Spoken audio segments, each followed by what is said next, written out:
Kelihatan tapi nggak ada. Ayo, apa namanya?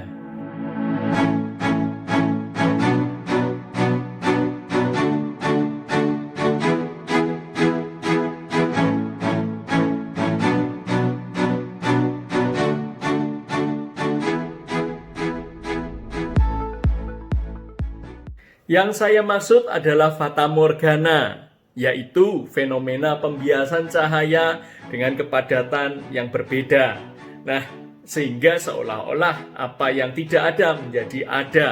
Secara alam fisik Anda bisa menjumpai fenomena-fenomena ini di daerah yang cukup kering seperti padang gurun. Seolah-olah kita melihat ada suatu tempat yang terlihat atau suatu danau yang terlihat. Sejatinya kita kejar hingga ujungnya, kita nggak pernah menemukan ujungnya. Ada sesuatu yang kosong, sesuatu yang sejatinya tidak benar-benar eksis. Nah, Tuhan ingatkan untuk kita juga sama di dalam perjalanan iman kita. Diingatkan sama Tuhan bahwa hari-hari ini itu adalah hari-hari yang jahat. Dunia ini sudah jatuh dalam dosa. Hati-hati saudara, ada banyak fenomena, ada banyak hal yang mampu menyesatkan kita, sehingga kita harus teguh berdiri di dalam iman. Nah, saya cukup terheran-heran dan mendengar kembalinya kasus yang mungkin Anda juga cukup dengar hari-hari ini viral, tentang prostitusi artis yang kembali menyeruak beritanya. Nah, ini juga sama fenomena-fenomena ataupun fata morgana yang menjebak manusia. Sejatinya mereka mencari kenikmatan, tetapi kenikmatan itu tidak pernah berhenti mereka dapatkan. Karena sesungguhnya yang mereka alami adalah sebuah kekosongan. Saya pernah bertemu dengan seseorang yang rindu untuk dipulihkan. Dia bersaksi dan dia mengaku kepada saya bahwa dia punya kelainan, dalam tanda kutip kelainan. Kenapa? Karena dia suka sekali untuk mengambil istri orang, ya. Dia ada kepuasan yang istimewa saat dia mendapatkan istri orang dan mengencaninya, ya. Sehingga itu bukan suatu hal yang baik sebetulnya. Tapi sungguh mereka kosong, hati mereka kosong, mereka mengejar sesuatu yang mereka rasa nikmat, tetapi mereka sejatinya tidak benar-benar merasakannya. Saya juga pernah bertemu ada hal kedua orang tua yang mengejar hidup mereka didrive dengan kebutuhan, hidup mereka didrive dengan harta. Mereka bekerja luar biasa giat sehingga mereka punya anak tidak pernah diperhatikan, bahkan anaknya tidak pernah dimarahi sedikit pun. Saya menjadi saksinya.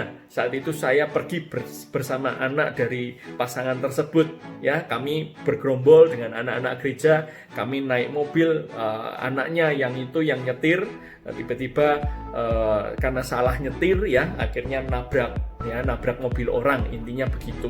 Nah, sejatinya sebetulnya yang salah ya anak ini, tetapi saat orang tua ini ya mereka cukup berada, mereka cukup kaya, dan mereka datang dan mereka mulai memarah-marahi orang yang ditabrak secara aneh-aneh, ya. Mereka ngomong bahwa ngapain kamu ambil KTP anak saya, ini nggak bisa, ini hukum ini, dan lain sebagainya. Nah, saya cukup terheran-heran dan anak ini pun hanya malu menundukkan kepala kepada kami, anak-anak gereja, teman anak ini, ya. Dan anak ini mulai berkata, maaf, memang saya dari kecil kalau ada salah saya sendiri juga nggak pernah dimarahin. Nah, ini sejatinya sesuatu yang cukup membuat hati kami juga sangat tersayat. Bagaimana mungkin mereka nggak peduli dengan keadaan anak mereka.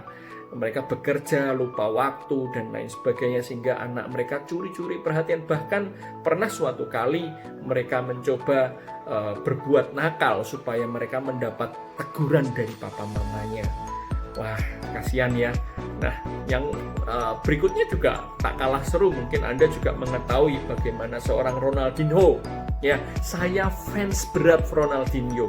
Saya sangat senang sekali bagaimana Ronaldinho dalam bermain sepak bola saat dia di Barcelona, di PSG, saat dia di AC Milan, ya. Saya sangat senang dengan orang ini. Saya menganggap Ronaldinho adalah orang dengan skill sepak bola terbaik di sepanjang era ya. Bahkan Ronaldo dan Messi pun bagi saya masih kalah sama Ronaldinho. Bagaimana dia punya skill yang luar biasa, mengoper tanpa melihat, dia tendangannya sangat akurat, gerakannya sangat gesit dan cepat sekali, mampu mengelabai orang dengan sepersekian detik. Saya sangat mengidolai Ronaldinho, tetapi di masa-masa kejayaannya tiba-tiba ada hal-hal yang meruntuhkannya, yaitu tentang pesta. Dia suka sekali dengan party, dia suka glamor kehidupan yang hura-hura, sehingga bahkan dikatakan dia suka skip training untuk dia bisa clubbing. Ya, bukan sesuatu hal yang baik. Dan bahkan pernah diwartakan bagaimana dia pernah berdiri di di bawah AC untuk supaya dia masuk angin, supaya dia bersin-bersin batuk, supaya dia diizinkan skip training. Ujung-ujungnya main ke clubbing lagi ya, ke diskotik dan lain sebagainya. Bukan suatu hal yang terpuji, hingga akhirnya dia mulai mengalami kemerosotan. Sejatinya sampai detik ini pun dia masih dipuji-puji beberapa orang fansnya yang masih setia memuji Ronaldinho. Tetapi seandainya dia tidak pernah mengalami fata morgana, tentunya dia masih ada di puncak kejayaan.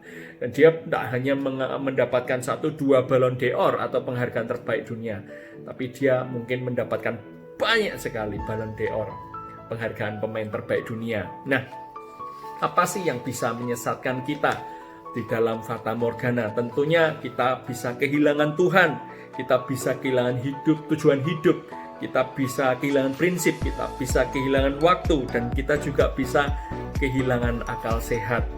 Hati-hati saudara dengan yang namanya fata morgana.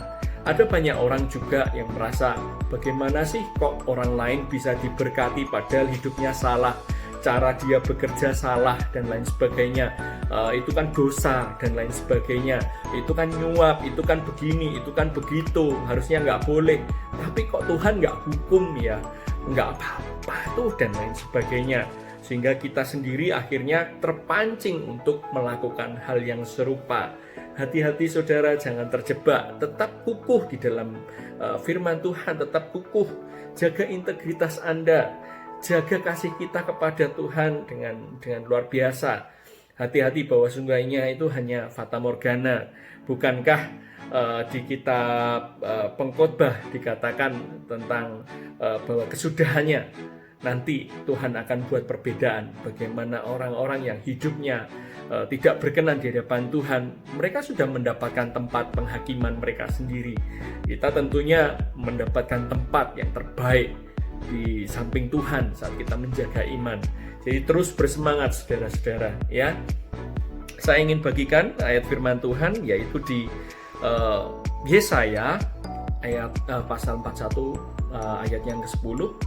Janganlah takut sebab aku menyertai engkau, janganlah bimbang sebab aku ini Allahmu, aku akan meneguhkan, bahkan akan menolong engkau dengan tanganku yang membawa kemenangan. Ketahuilah saat kita sungguh-sungguh giat bersama Tuhan, kita lalui setiap fata morgana ini, kita dikuatkan, kita terus berjuang di dalam iman, sehingga kita mendapatkan mahkota kemuliaan yang daripada Tuhan. Ya, haleluya.